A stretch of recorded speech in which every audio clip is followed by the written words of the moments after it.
Hey, so this week we've got Jeannie Barney. Jeannie Barney is a person in long term recovery. She's also the mother of a son who is now in emotional sobriety, but it wasn't always that way. You struggled for 14 years. 14 years with her son. He's now living a life of abundance and sobriety and freedom. He's actually managing the sober home where he sobered up, and you're able to sleep well at night now, and so is he. So He's got grateful. some freedom. But we were able to film the moment that he walked in probably his worst state and a state of desperation, and film his entire process. And we're going to be putting that out in a couple of months. But I wanted to introduce you to Jeannie because she's now a very special part of the team, because not only is she a person in recovery herself and someone who understands intervention, but she understands that pain and that immense fear that families have when they're dealing with an addicted loved one. So she brings something to the table that I can't. I have experience as an interventionist. I tell people what to do and how to do it and why to do it. And I understand addiction. I'm 10 steps ahead of an addicted individual because I was an addicted individual and now I'm on the other side. But I can't, no matter how hard I try, can relate to that pain and that fear that a family goes through. And she can. And she's been doing really good work with families that we've worked with. She's been on some interventions with me, and I'm very fortunate to have her as a part of the team.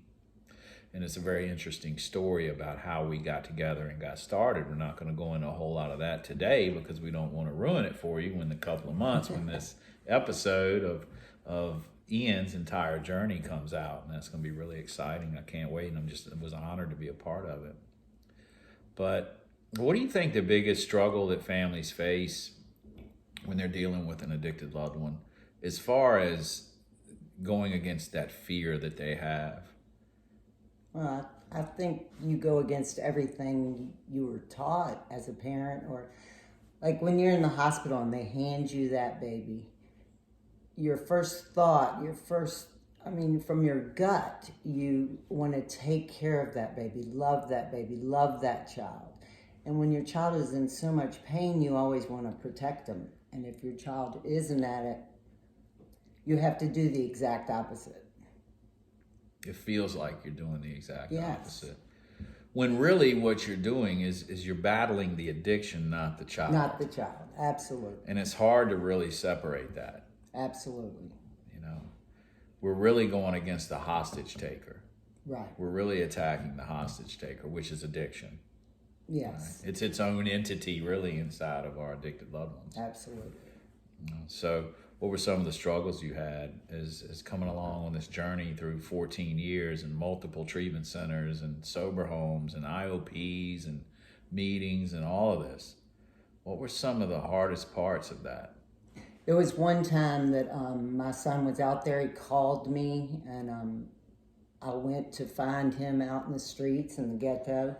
And I gave him some options to go to treatment, and he didn't take him, and I had to leave him in the street, and he became homeless. And that was a very tough thing to do. And you feel like that was the right thing to do? Oh, absolutely. Looking back. Absolutely. Hard thing to do in the moment. Yes. He had to watch you. He had to watch your taillights pull away. Absolutely. And you had to watch through the mirror, him watching you Yes. pull away. Horrible. What did you do right after that moment? Cried my eyes out. Cried your Cried eyes my out. eyes out. For probably 24 hours, I cried my eyes out. But I knew I was doing the right thing. You know, he ended up walking later, a couple of days later, to the healing place. Which is it's a long-term program for the homeless. For the homeless. And it's a great program. Absolutely. It's long-term. Mm-hmm. They hold you highly accountable. Mm-hmm. And it's an effective program. Right. But it's hard as a parent. I mean, I come from a family that, you know, a nice family, and your kid, you have to tell people your kid is in a homeless shelter. The hardest things I've been through. 14 years ago, this was really taboo. There's a lot more information out there. People are more open about addiction. I had no one to talk to. Even my own family didn't want to talk about it. They didn't want to talk about it. They wanted to pretend it wasn't there. I mean, I love them and they loved me, but there just wasn't any help for families out here. I had a person tell me to go to a Families Anonymous meeting back then, and I went, and it was one gentleman and myself staring at each other. We ended up being friends and talking on the phone and being support for each other. His child ended up dying, and he didn't want to talk about it anymore, but there wasn't much out there for me for a long time. And so you felt really alone. Alone, fearful. His dad and I were not together, and he was enabling him, and there was that battle with him back and forth. But I did get myself help. I went to, I continued with Families Anonymous as it got more popular. I did some Al-Anon. I did therapy for a long time. I think I was telling you the story about, it's hard to find a therapist that you mesh with, and went to her for like a month, and walked in one morning, and she says, I'm going to have to let you go as a client. And I was like, oh my God, what'd I do? And she burst into tears, and comes to find out she's found heroin in her son's room. So here my therapist, I stayed for an hour talking her through it, Right. That was different. So you had support when you had to pull away from him that day. You had found support before that. Yes. Right? Through Yes. some Al-Anon or therapists. Yeah. You had somewhat built some support system around you to guide you. Feeling like you were really alone though before that, because it is such a stigma still. It's still, I addiction. think parents still feel alone. I definitely do. The treatment center he just went through had a great program for the parents or the families. And it was every Wednesday night and 1 week in a month. And I just felt for those parents. They had, they were like a deer in headlights. They had no idea what was happening to their child. Mm-hmm. They knew nothing. Mm-hmm. And it's still like that.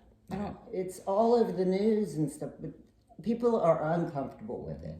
People still believe it's a moral failing. People don't want to accept that it's a brain disease. My ex-husband had cancer. When my son was 5 years old, we were young, and he found out he had stage 4 cancer. The people that rallied around us was unbelievable. Dinners brought to my house, so much support. My son had a terminal disease, just like cancer. Right. Chronic progressive. Progressive. I thought for 14 years, it's just like being the mother of a cancer victim. Mm-hmm. And I didn't have that, people rallying around me at all. Later I did, and I ended up finding moms in the same place I was at, and that helped a lot. Yeah. Believe it or not, Sam, a big support system I have is Facebook groups. Mm-hmm. There's one I joined in, and it had 1,000 members, and I looked last night and it has 17,000 members. Wow. Yeah. Wow. But it is really cool. You can put your stuff right out there. It's a safe place. It's a watched group, and you get feedback from families, and you have to sift through it. Some, you take what you need and leave the rest type of thing. Absolutely. Right. But every day there's new people. And you bring an interesting point to the table that, what am I going to do if I have an addicted son? What am I going to do? Am I going to go call my neighbors and say, hey, man, my son, I just found heroin. What do I do? If it was cancer, if it was leukemia, or it was, diabetes or anything else, you wouldn't think twice about going to your neighbor and say, yeah, well, we're dealing with this right now. Absolutely. Because we feel like that's a reflection on us as parents. That's what I was going to say next. In 2006, the first thing a parent does is say, what did I do wrong? Yes. I messed up. What did I do? But it is a brain disease. It really is. And if parents knew that from the beginning, I think they'd do a lot better. Right. And then look, it's got a lot to do with trauma being passed down generation to generation, or trauma that happens to an individual at an early age, or at any age, actually. Mm-hmm. And about the most that parents can take some responsibility for, I think, is that maybe you just brought some of your untreated trauma to the table when dealing with this, Maybe. or Yes. that's generally what happens, but you didn't cause this. Absolutely not. But when you're going to the neighbors and they're saying, hey, well, my Johnny or my Sally just got admitted into Yale or is on the swim team or is this and that and the other, what's your son doing? Well, he's shooting dope, Right. It's horrible. Like, It really, makes it's bad for your self-esteem, for sure. Right. It very much so. Right. So it really isolates you. It does. I was so isolated. I'm a different person. It changed my life. Yeah. Definitely. It isolated me. And I was so fearful all the time and stayed at home more, and it really changed my life completely until I really got the help I needed, And then once you got the help you needed, you were able to more effectively deal with his addiction. 100 times. And that's what I try to hammer home to families. Absolutely. Is that, listen, we have to work on you in order, you have to be the change. The change has to start with the family. The change, yes. And the change starts with that intervention, and then the family has got to do the work. Yes. It's a family illness, and the entire family needs to be treated. The entire family, that's what it is with an intervention, is a family coming together, acknowledging some of their own stuff, and a commitment that we're going to make some change, that we as a family. And we're asking the addicted individual to join us on that change, on that journey of change. And if they don't go, then you keep working on yourself. Exactly. I had a call yesterday of a family that I worked with last year. We did an intervention almost exactly a year ago. It was in February of last year. And the guy refused to go to treatment. And honestly, I thought it was a home run. I thought that we were going to get him there because we had some children involved. We had, some family enabling going on, some pretty heavy consequences if he didn't go. And he didn't go. And he still hasn't gone. And I asked Mom, because a lot of people would think that was a failed intervention. It's been a year. The guy hadn't gone to treatment. He's still drinking. How are you calling that a success story?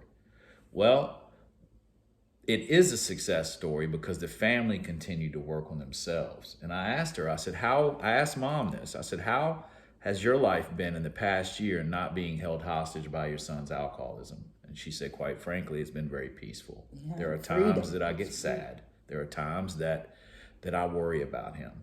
That is what normal parents do. I'll probably worry about my kids until the day they die or till the day I die, whichever happens first. Hopefully it's me, but they have freedom today, and they're not enabling him, and they're allowing him his journey that he needs to have in order to hit that spot of pain, not rob him of that pain that he needs. And who knows how long it takes. This is a longer case, but he's having the experience that they need, and they, as a family, have freedom and peace today. Freedom is the word. Even though he's not in treatment. Yeah, I believe that. And you and I worked a case together up in Maryland on a family where it was a single mom. Right. And their child, adult child, 23, something like that, refused to go to treatment. Is still not in treatment. She's having some experiences, but Mom is holding boundaries. She's communicating with her in a loving but boundary holding way, and they're having an experience now. And that was when did we do that? That was 6 months ago, something like that. That was the fall. Yeah. So what was your experience with that intervention? That was awesome. The way Sam and I started working together was, I was really going to just help him transport women, if they decided to go to treatment. But I told a bit of my story, and we noticed once I told my story, the mom was just like honing in on me. And I went after we had talked and everything and asked the mom for a hug, and I just felt she was trembling and she wouldn't let me go. And I thought, this is what I need to be doing, helping moms and dads and families. So I went and asked the mom for a hug, and the woman held me so tight, she was trembling, and I thought, this is what I need to be doing.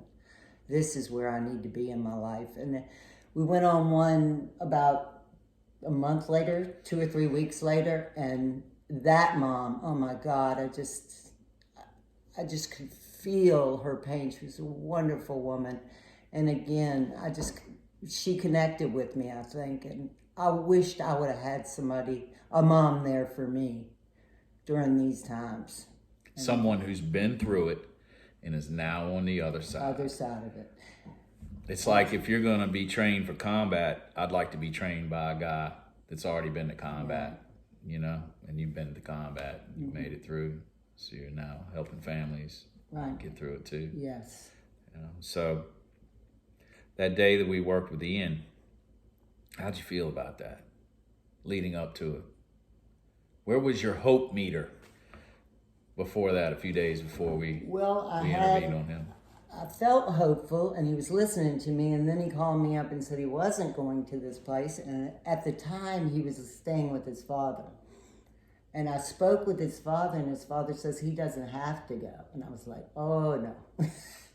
So what did you say you were going to do? Well, what I did is I called every friend his father has, and he has a tight group of men, good friends, and I told them the situation, and they were all like, oh no. And before I could call the third one, the first one was at his house, right? And which was awesome. But that day I felt like he was going to go. He had that stretch of doing well. Maybe it wasn't a relapse, but he was testing for 100% fentanyl. He was dying. He was 50 pounds underweight. He was sick. And I think he was ready. So the night before we met to meet him, you had an experience happen. I had a crazy experience happen. What about it? For years, and I couldn't tell you, thousands of times, I've gotten on my knees and I've always said or asked God, please don't let him die. Just please don't let him die. The night before, they always say, hand your child to God, give him to God. But I never 100% gave him to God, I don't think. Until the night before, this is crazy. I got on my knees and I said, God, you can take him. You can take him. I'm going to cry. And something in my room, a wind came through my room. I swear to you. The next day, we went to Sam's. Within 2 hours, he was in a car on the way to Florida to one of the best treatment centers in the country. And by the time he had detoxed, I could hear a difference in him. It was different, and I knew this time was going to be the time. You had some peace. I had some peace. The age of miracle. This program was unbelievable, too. They didn't give him a phone. And they told me, they didn't want them to have a phone, but they told me it was for the parents. Yeah. So I wasn't hearing anything. You weren't able to be held emotionally hostage on the telephone every 30 minutes when he's on break. And he wasn't able to distract himself from being uncomfortable by reaching out and projecting all of his stuff on the family members, which I see that happen all the time in treatment. Where I've dropped someone off in treatment and they're calling the family 30 minutes later, holding them emotionally hostage on the telephone. Treatment centers need to really think about that, because the families need a break, and that individual needs to be immersed and really be uncomfortable in order for change to happen. And if they're able to exert their perception of power or manipulation and play the victim to the families on the telephone, nothing's changing. I see people on Facebook at treatment all the time, on Facebook. That's crazy. Right. They took his phone from him when he got there. But I tell you something else I knew was different. On that drive, 10 hours to Florida, do you know what he did? He sent me a thank you, I love you. He never said anything else. Right. I still look at that text from all that the time. From that day. Thank you, I love you. And I think he made up his mind, this is it. Yeah. He surrendered. He surrendered. Yeah. Probably for the first time. Right. Really. Right. So how did his dad tell him he wasn't coming back? Or did he? What happened? Yeah. His dad did tell him if he didn't go, he would have, I believe. Oh, no, I think his dad tried to have one of those rational conversations with him that this is a great place and this is a great opportunity. And I think his friend was still there, said, you need to go listen to this guy and see what they had to say. And I picked him up, and He wasn't happy. He was sick. Mm-hmm. I'm thirsty.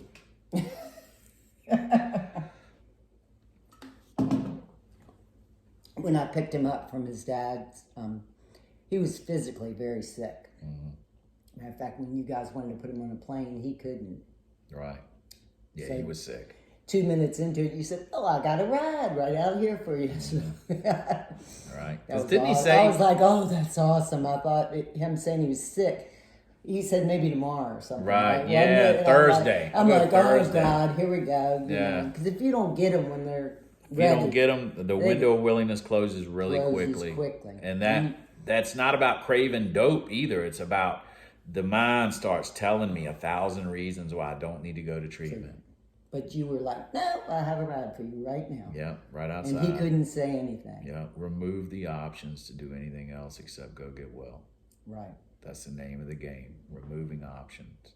And he got well. And the treatment center had a great program for me. His father did not participate, but I still can participate in it every Wednesday night, forever. Mm-hmm. Forever. So you've got a message to now help these families that their loved ones are in treatment. Oh, yeah. You're able to help. The family program at the treatment center where he went, you're still a part of that. Yes, and you're able to help families that are on week 2 or month Right. 1 of their loved one being in treatment that haven't been down the path that you've been down, or maybe have been down the path you've been down, but aren't as far along in their boundaries and healthy dynamics that you are. Right. So that when you're able to help families that are not where you are, and you're able to help families and make change in families, that makes every miserable thing that you've gone through and every painful thing it's not been in vain. Not at all. You've channeled all of that and right into helping somebody else. Absolutely. And that is a miracle. And that is where true freedom comes from. Mm-hmm. And for years, I would get calls from people that would say, hey, I know this woman, her son, can you meet him? So over the years, I probably met 10 or 12 people for lunch or coffee. Right. And I've always felt great, after I did that and given them some hope or some guidance. Because like I said before, there's not a lot of help out here. It's terrifying, terrifying. There's more now than there was 15 years ago. Right. During this entire time and this struggle and even now on this journey, there was a little one involved. Mm-hmm. All of a sudden, you're raising a grandchild. Right. You didn't see that coming, did you? Didn't see that coming. Well, let me take that back. I thought it might happen one day, but yes, he's 8 years old. I've had him since his 3rd birthday. Mm-hmm. He is an absolute joy. That is a whole nother situation because there's not a lot of support out here for grandparents raising grandchildren. Therefore, you feel alone again. You don't have a tribe, really. Right. I haven't been able to find one, but I will tell you, the young girls that the mothers of his friends have taken me in and included me. I kind of barged in there. They've been great. But that is another place I go to Facebook for grandparents raising grandchildren. But there's not one meeting in the state of Virginia for grandparents raising grandchildren. That's really incredible, and something that I hadn't really thought of is grandparents raising grandchildren. Is raising them, and that's maybe an opportunity for you to start a group. I've been thinking about it. I've asked a couple places. Yeah.